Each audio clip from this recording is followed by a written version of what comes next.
बच्चों, मैंने आपको लास्ट वाली वीडियो में डिस्टेंस का कॉन्सेप्ट और कोलिनियर और नॉन कोलिनियर का कॉन्सेप्ट पढ़ा दिया था। जिस बच्चे ने ये दोनों कॉन्सेप्ट नहीं किए हैं वो इसकी वीडियो नंबर फर्स्ट में जा कर के पहले उन कॉन्सेप्ट को देख ले, ताकि आपको वो कॉन्सेप्ट समझ आ जाएँ। और इस वीडियो के अंदर मैं आपको दो कॉन्सेप्ट और पढ़ाऊँगा। पहला कॉन्सेप्ट है टाइप ऑफ ट्रायंगल का, और एक कॉन्सेप्ट और होगा टाइप ऑफ क्वाड्रिलेटरल यानी कि चतुर्भुज के प्रकार का। तो सबसे पहले स्टार्ट करते हैं ट्रायंगल के टाइप से। देखो, ट्रायंगल के बेसिकली बहुत सारे टाइप होते हैं, बट इस चैप्टर के अकॉर्डिंग आपको सिर्फ 4 टाइप के ट्रायंगल पढ़ने हैं। पहला जो ट्रायंगल है इसका नाम होता है इक्विलेटरल यानी कि समबाहु त्रिभुज। इस ट्रायंगल में सारी साइड क्या होती हैं, इक्वल होती हैं। जो वैल्यू ए बी की होगी वही वैल्यू ए सी की होगी, और वही वैल्यू जो है बी सी की होगी। तो ये ट्रायंगल जो है इसका नाम दिया जाता है इक्विलेटरल यानी कि समबाहु त्रिभुज। सेकंड जो ट्रायंगल है इसमें सिर्फ 2 साइड इक्वल होती हैं, थर्ड वाली साइड इक्वल नहीं होती। तो इस ट्रायंगल को बोलते हैं समद्विबाहु त्रिभुज, आइसोसेलेस ट्रायंगल। इसके बाद थर्ड ट्रायंगल होता है जिसमें कोई भी साइड इक्वल नहीं है, और ऐसे ट्रायंगल को बोलते हैं स्केलन यानी कि विषमबाहु त्रिभुज। और एक लास्ट ट्रायंगल और होता है जिस ट्रायंगल के अंदर एक एंगल हमेशा 90 का होता है। उस एंगल वाले ट्रायंगल को नाम देते हैं राइट एंगल ट्रायंगल यानी कि समकोण त्रिभुज का। ठीक है, तो ये 4 टाइप हैं जो आपको इस चैप्टर में पढ़ने हैं। पहला equilateral, second isosceles triangle, third है स्केलन ट्रायंगल, और फोर्थ है राइट एंगल ट्रायंगल। अब इसके बाद बात करते हैं कि पेपर के अंदर किस तरीके से क्वेश्चन बनता है ट्रायंगल के बिहाव पर। तो उस क्वेश्चन को करने से पहले कुछ बेसिक से कॉन्सेप्ट हैं जो इन ट्रायंगल से रिलेट करते हैं। तो पहले आप वो कॉन्सेप्ट समझना, एंड उसके बाद जो है मैं आपको क्वेश्चन बताऊंगा। सबसे पहला जो है वो है इक्विलेटरल ट्रायंगल। इक्विलेटरल ट्रायंगल में आपको 3 पॉइंट दे रखे होंगे। पहला पॉइंट ए होगा, सेकंड पॉइंट बी होगा, और थर्ड पॉइंट सी होगा। ठीक है, आपको ये 3 पॉइंट दे रखे होंगे। अब आपको क्या करना है, सबसे पहले आपको ये ए बी की वैल्यू निकालनी है डिस्टेंस वाले फॉर्मूले से। तो हम ए बी निकालेंगे डिस्टेंस फॉर्मूले से। फिर आपको ये बी सी की वैल्यू निकालनी है डिस्टेंस वाले फॉर्मूले से। ठीक है, बी सी यहाँ पर आ गया। और उसके बाद यहाँ पे आपको ए सी निकालना है डिस्टेंस वाले फॉर्मूले से। तो आपका यहाँ पर ए सी भी आ गया। जब हम सारी वैल्यू निकाल देंगे और हम यदि ये चेक करते हैं कि ए बी बी सी और ए सी की वैल्यू सेम सेम आ रही है, तो ऐसे ट्रायंगल को हम नाम देते हैं इक्विलेटरल ट्रायंगल का। ठीक है, मैं एक बार अगेन रिपीट कर रहा हूँ। सबसे पहले हमको ए बी निकालना है डिस्टेंस फॉर्मूले से, फिर हमें बी सी निकालना है डिस्टेंस वाले फॉर्मूले से, फिर हमें ए सी निकालना है डिस्टेंस वाले फॉर्मूले से। और तीनों साइड यदि बराबर आ जाती हैं तो ऐसे ट्रायंगल को नाम दिया जाता है इक्विलेटरल यानी कि समबाहु त्रिभुज। ठीक है, इसके बाद जो नेक्स्ट ट्रायंगल है उस ट्रायंगल का नाम है समद्विबाहु त्रिभुज, आइसोसेलेस ट्रायंगल। इसमें भी आपको 3 पॉइंट दिए होंगे, पॉइंट ए, पॉइंट बी और पॉइंट सी। आपको यहाँ पर भी सेम काम करना है। पहले आपको ए बी निकालना है डिस्टेंस वाले फॉर्मूले से, फिर आपको बी सी निकालना है डिस्टेंस वाले फॉर्मूले से, और फिर आपको ए सी निकालना है डिस्टेंस वाले फॉर्मूले से। यदि इस ट्रायंगल में 2 साइड बराबर आ रही हैं और थर्ड साइड इक्वल नहीं आ रही, जैसे आपको यहाँ पे दिख रहा होगा ए बी और बी सी 2 साइड तो इक्वल हैं, लेकिन ये थर्ड साइड नॉट इक्वल है, तो ऐसे ट्रायंगल को नाम दिया जाता है समद्विबाहु त्रिभुज यानी कि आइसोसेलेस ट्रायंगल का। इसके बाद थर्ड ट्रायंगल पर आते हैं। थर्ड ट्रायंगल के अंदर इसका जो नाम है वो है स्केलन ट्रायंगल। इसमें भी आपको सेम 3 पॉइंट दे रखे होंगे, point A, point B, point C. आपको यहाँ पर भी सेम काम करना है। पहले आपको ए बी निकालना है डिस्टेंस के फॉर्मूले से, फिर आपको बी सी निकालना है डिस्टेंस के फॉर्मूले से, फिर आपको ए सी निकालना है डिस्टेंस वाले फॉर्मूले से। और इसमें कोई भी साइड इक्वल नहीं आएगी, ए बी बी सी ए सी कुछ भी यहाँ पर इक्वल नहीं होगा, तो ये ट्रायंगल कहलाएगा स्केलन ट्रायंगल। और इसके बाद लास्ट ट्रायंगल एक और है जिसका नाम होता है राइट एंगल ट्रायंगल। तो इसमें भी आपको 3 पॉइंट दिए होंगे ए बी सी। आपको यहाँ पर भी पहले ए बी निकालना है डिस्टेंस फॉर्मूले से, फिर बी सी निकालना है डिस्टेंस फॉर्मूले से, और फिर आपको ये ए सी निकालना है डिस्टेंस फॉर्मूले से। अब यदि इसके अंदर हमें पता है कि 90 का एंगल जब कभी भी होता है तो इसमें हम एक थ्योरम यूज़ करते हैं, और इस थ्योरम का नाम होता है पाइथागोरस थ्योरम। तो आपको यहाँ पे पाइथागोरस थ्योरम लगा करके अप्लाई करना है। तो आप यहाँ पर देखो, ये आपके पास कर्न है, हाइपोटेन्यूज है, ए सी का square is equal to B C का स्क्वायर यानी कि बेस की बात कर रहा है, और ए बी का स्क्वायर यानी कि परपेंडिकुलर की बात कर रहा है। यदि ये वाली कंडीशन सेटिस्फाई हो जाती है तो ये जो ट्रायंगल बनता है इसका नाम होता है राइट एंगल ट्रायंगल। तो ये 4 टाइप के ट्रायंगल आपको मैंने बता दिए हैं। अब बात करते हैं कि पेपर में इसके क्वेश्चन कैसे बनते हैं। तो स्टार्ट करते हैं 7.1 का जो क्वेश्चन नंबर 4 है उससे।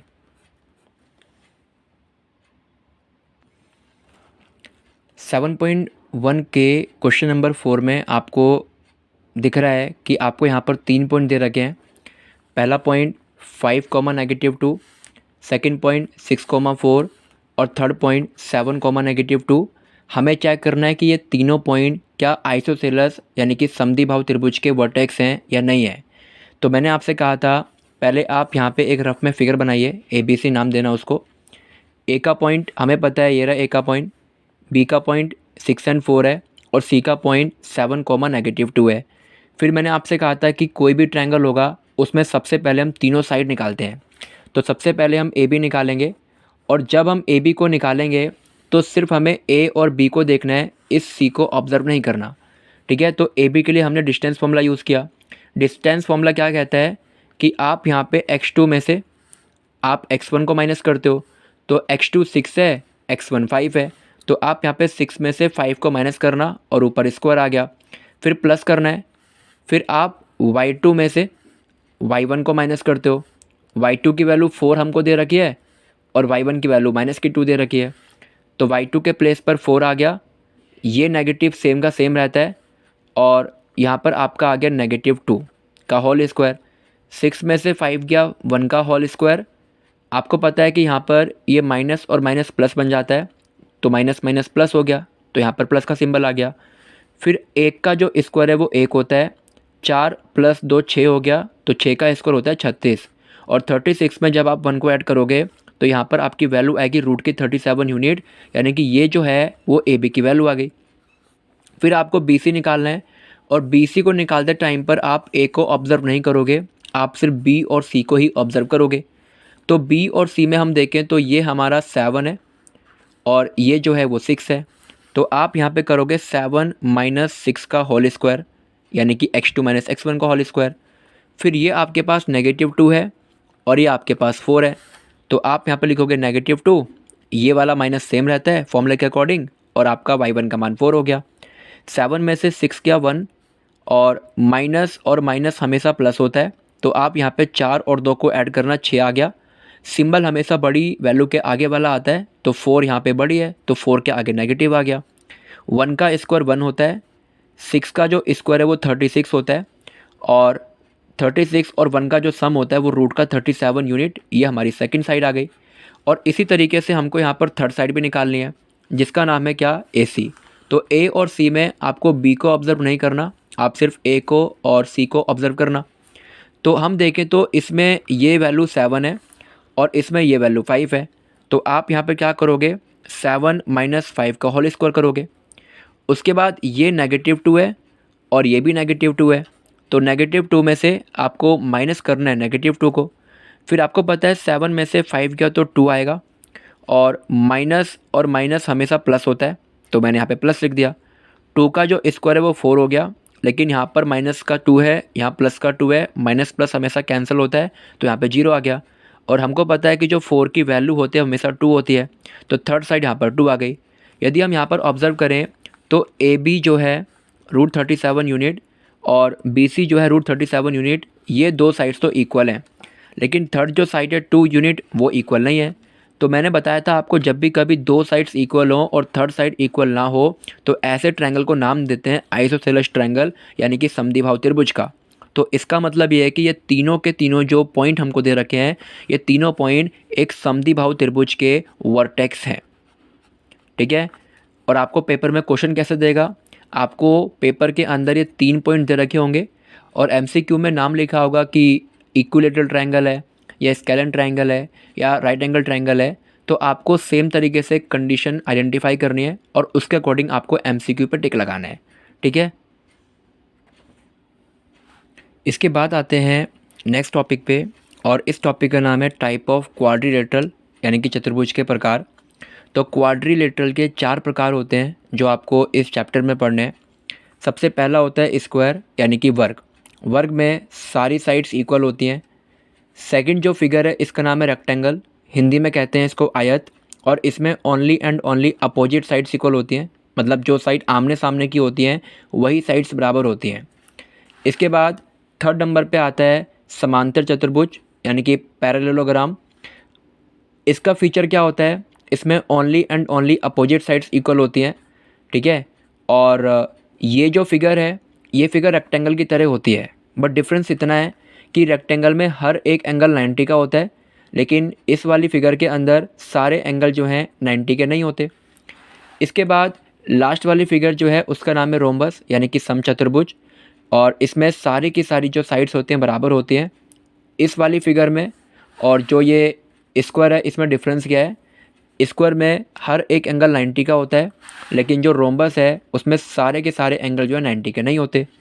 अब बात करते हैं कि क्वेश्चन पेपर में कैसा आएगा और हमको किस तरीके से सॉल्व करना है। तो जैसे आपको ट्रायंगल में 3 पॉइंट दिए हुए थे, आपको क्वाड्रिलेटरल के अंदर 4 पॉइंट देगा। तो सबसे पहले स्टार्ट करते हैं स्क्वायर यानी कि वर्ग से।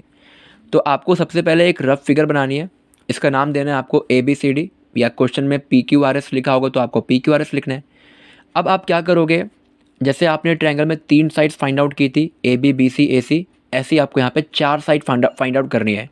पहले आप AB निकालोगे डिस्टेंस फॉर्मूले से, फिर आप BC निकालोगे डिस्टेंस फॉर्मूले से, फिर आप CD निकालोगे डिस्टेंस फॉर्मूले से, और फिर आप जो है AD को निकालोगे डिस्टेंस वाले फॉर्मूले से। और यहाँ पर हमको पता है कि स्क्वायर में सारी साइड्स बराबर आती हैं, तो आपकी AB BC CD AD ये सारे के सारे यहाँ पे बराबर आ जाएंगे।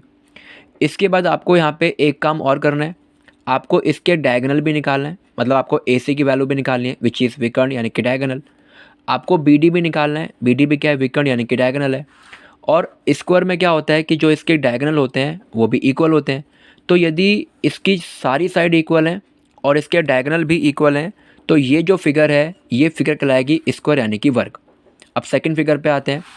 सेकंड फिगर का नाम है रोम्बस, जिसको हिंदी में समचतुर्भुज बोलते हैं, जो बिल्कुल स्क्वायर की तरह होती है बट एंगल 90 नहीं होता। तो आपको यहाँ पे सेम काम करना है, पहले आपको AB निकालना है डिस्टेंस फॉर्मूले से, फिर आपको BC निकालना है डिस्टेंस फॉर्मूले से, फिर आपको CD निकालना है डिस्टेंस फॉर्मूले से, और फिर आपको यहाँ पे AD निकालना है डिस्टेंस फॉर्मूले से। क्योंकि रोम्बस में सारी साइड इक्वल होती हैं तो यहाँ पर भी सारी साइड इक्वल आ जाएंगी। फिर ये करने के बाद आपको यहाँ पे डायगोनल भी निकालना है। आप AC को निकालोगे डिस्टेंस वाले फॉर्मूले से, AC आ जाएगा। फिर आप BD को निकालोगे डिस्टेंस वाले फॉर्मूले से, BD भी आ जाएगा। और रोम्बस में डायगोनल जो हैं कभी भी इक्वल नहीं होते, तो आपको ध्यान रखना है कि जब कभी साइड्स भी इक्वल हों और उनके डायगोनल भी इक्वल हों तो वो फिगर स्क्वायर है, लेकिन जब कभी ओनली साइड्स इक्वल हों लेकिन डायगोनल इक्वल ना हो तो वो जो फिगर है वो रोम्बस कहलाती है। इसके बाद नेक्स्ट फिगर पे आते हैं जिसका नाम है समांतर चतुर्भुज। आपको एक फिगर यहाँ पे रफ कॉपी में बनानी है और फिर आप यहाँ पे 4 साइड निकालोगे, जिसमें पहले आप AB निकालोगे डिस्टेंस फॉर्मूले से, फिर आप BC निकालोगे डिस्टेंस फॉर्मूले से, फिर आप CD भी निकालोगे और फिर आप AD भी निकालोगे। क्योंकि ये एक पैरेललोग्राम है और इसमें सारी साइड तो इक्वल होती नहीं है, तो आप यहाँ पे देखना अपोजिट साइड्स इक्वल होगी, मतलब ये जो साइड AB है और ये जो साइड CD है ये यहाँ पर बराबर होगी। ऐसे ये जो AD वाली साइड है और ये जो BC वाली साइड है ये साइड बराबर होगी। तो यदि इसमें अपोजिट साइड इक्वल है तो आपको यहाँ पे फिर एक काम और करना है, आपको फिर अगेन यहाँ पे डायगोनल यानी कि विकर्ण निकालना है। तो आप यहाँ पे AC निकालना डिस्टेंस फॉर्मूले से, फिर आप जो है BD को निकालना डिस्टेंस वाले फॉर्मूले से, और यहाँ पे डायगोनल भी क्या आएंगे, नॉट इक्वल। तो आपको ध्यान रखना है जब कभी अपोजिट साइड्स इक्वल हो और डायगोनल इक्वल ना हो तो ये जो फिगर हमारी होती है इसको बोलते हैं समांतर चतुर्भुज। अब नेक्स्ट पे आते हैं। नेक्स्ट वाली जो फिगर है इसका नाम है रेक्टेंगल। रेक्टेंगल को आयत बोलते हैं। आपको यहाँ पर फिगर बनानी है रफ कॉपी के अंदर ABCD। सेम काम करना है, AB निकालिए, आप BC निकालिए, CD निकालिए और AD निकालिए। इसके बाद यदि इसमें अपोजिट साइड्स मतलब AB और CD बराबर होगा और अपोजिट साइड्स AD और BC बराबर होगा, फिर आप क्या करोगे, आप यहाँ पे डायगोनल को निकालोगे, AC की वैल्यू निकालोगे, फिर आप यहाँ पे BD निकालोगे, डायगोनल निकाल दिया आपने। और इस वाले केस में जो डायगोनल है वो इक्वल यानी कि बराबर होता है। तो यदि अपोजिट साइड्स बराबर हैं और डायगोनल बराबर हैं तो वो रेक्टेंगल है, लेकिन यदि अपोजिट साइड्स बराबर हैं बट डायगोनल बराबर नहीं है तो वो फिगर क्या है, समांतर चतुर्भुज यानी कि पैरेललोग्राम है। आई होप कि आपको एक कॉन्सेप्ट समझ आ गया है। अब इसके क्वेश्चन के ऊपर चलते हैं कि क्वेश्चन किस तरीके से एग्जाम में पूछता है।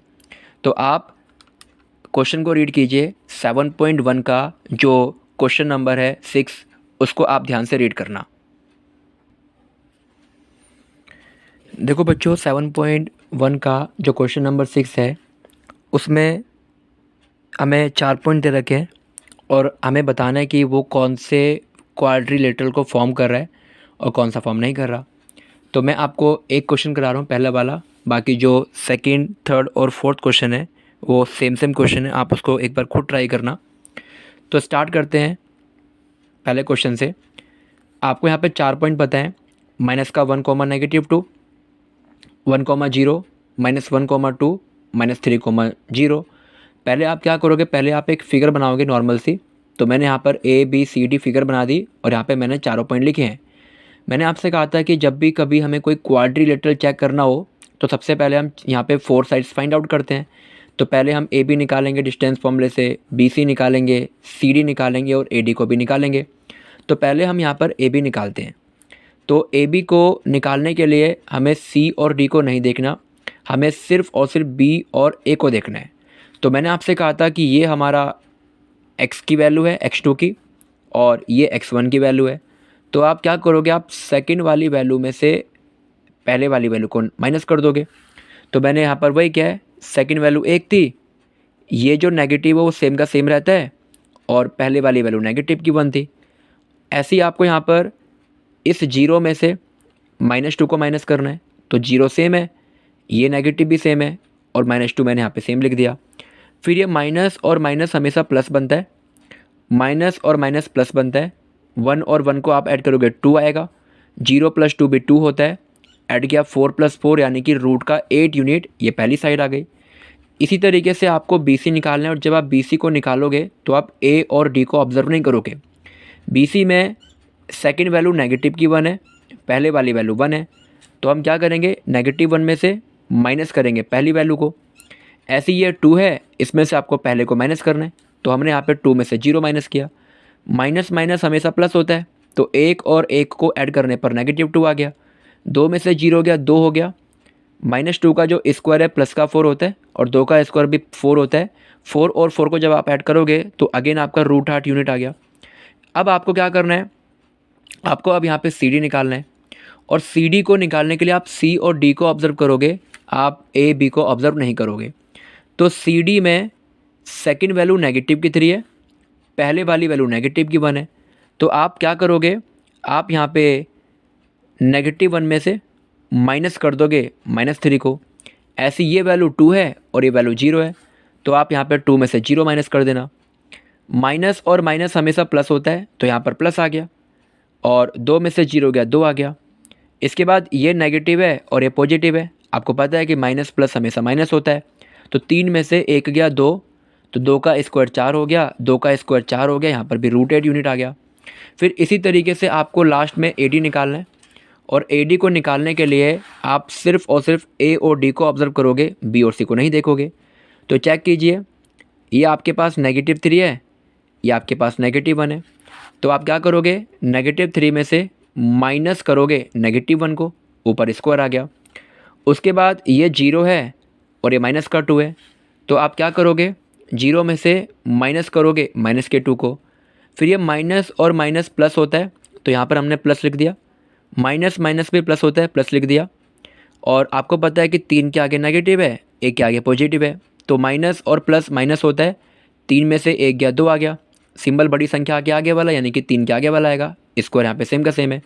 0 + 2 2 होता है, 2 का स्क्वायर आ गया। 2 का स्क्वायर 4, 2 का स्क्वायर 4, तो यहाँ पे √8 यूनिट आ गया। तो यदि हम इस क्वेश्चन में देखें तो पहली साइड भी √8 है, सेकंड साइड भी √8 है, थर्ड भी √8 है, और फोर्थ साइड भी कितनी है, √8 है। फिर इसके बाद मैंने आपसे कहा था कि आप यहाँ पे डायगोनल को भी निकालोगे, आप AC भी निकालोगे, फिर आप BD भी निकालोगे। तो AC को निकालने के लिए हमें सिर्फ A और C को ऑब्जर्व करना है। तो देखो ये -1 है और ये -1 है, तो मैंने वही यहाँ पर किया, -1 में से माइनस किया मैंने -1 को। और ऐसे ही आप यहाँ पर देखो, ये आपका 2 दे रखा है, ये आपका -2 दे रखा है। तो हम क्या करेंगे, हम 2 में से माइनस करेंगे -2 को। तो माइनस माइनस प्लस होता है, प्लस का 1 आ गया, और माइनस माइनस प्लस होता है। तो 1 से 1 तो कट गया, बिकॉज माइनस प्लस कट जाता है, 2 में 2 को ऐड करने पे 4 और उसका स्क्वायर 16, इसका रूट करने पे 4 आ गया। इसी तरीके से आपको जो है ये BD भी निकालना है। तो BD में आप चेक करो, ये आपका -3 है, ये आपका 1 दे रखा है। तो हम यही करेंगे, -3 में से 1 को माइनस कर देंगे।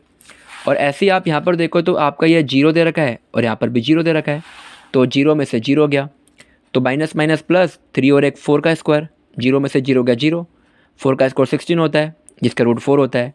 तो इस वाले क्वेश्चन में चारों साइड्स भी इक्वल थी और इस वाले क्वेश्चन में जो था डायगोनल भी इक्वल था। तो इसका मतलब ये पहले वाली कंडीशन सेटिस्फाई होगी स्क्वायर वाली। तो ये जो फिगर है वो स्क्वायर है यानी कि वर्ग है। तो आई होप कि आपको ये क्वेश्चन समझ आ चुका है। और बाकी इसके जो 2 या 3 क्वेश्चन बचे हैं 7.1 के जो 6 वाला पार्ट है, तो वो क्वेश्चन आप एक बार खुद ट्राई करना, आपको वो समझ आ जाएगा। ठीक है।